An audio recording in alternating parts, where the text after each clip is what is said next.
मुल्क के अंदर सियासी हैजान अपनी जगह पे ऊपर है। रोजाना की बुनियाद के ऊपर हमें खबरें मिलती हैं कि किसने कौन सी पार्टी छोड़ दी और किसने किस तरह से कैसी प्रेस कॉन्फ्रेंस कंडक्ट की।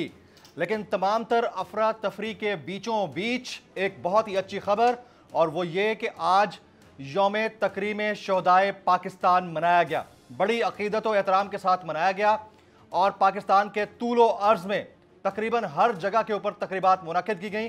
सबसे जो बड़ी और मरकजी तकरीब थी वो जनरल हेडक्वार्टर्स रावलपिंडी में मुनक्किद की गई, जिसमें एक अहम तरीन चीज़ की अक्कासी देखने को मिली है।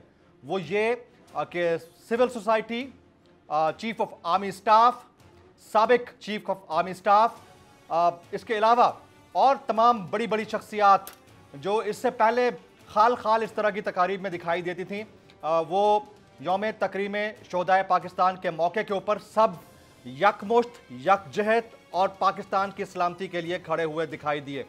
हमारा मैसेज ये है इंट्रो में कि हमारे मुल्क की तमाम तर हमाजहत सालमियत इस मुल्क और रियासत के मुस्तहकम होने से है।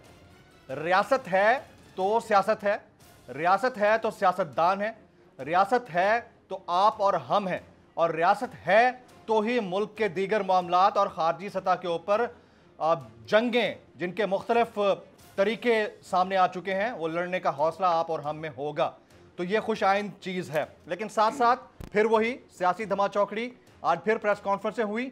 आज से कुछ देर पहले अब से मलिका बुखारी साहिबा ने प्रेस कॉन्फ्रेंस की है और उन्होंने पाकिस्तान तहरीक इंसाफ छोड़ने का ऐलान कर दिया है। इसके अलावा लोगों की गुमशुदगियों का मामला वो किसी तौर थमने का नाम नहीं ले रहा है। समी इब्राहिम साहब, बोल टेलीविज़न के सीनियर एंकर पर्सन, प्रेसिडेंट बोल मीडिया नेटवर्क, कल रात उन्हें अगवा किया गया, गुमशुदा हैं, अभी तक नहीं पता वो कहाँ पे हैं। हमारी ख्वाहिश है कि जल्द से जल्द हमारी मौजूद अदलिया ये पता चला है कि वो कहाँ पे हैं, किसके पास हैं और किस हालत में हैं, ताकि जो उनकी फैमिली के ऊपर और ऑफिशियल फैमिली के ऊपर बीत रही है वो थोड़ा सुकून में है। सब्सक्राइब करें और बेल दबाएं ताकि कोई खबर रह न जाए।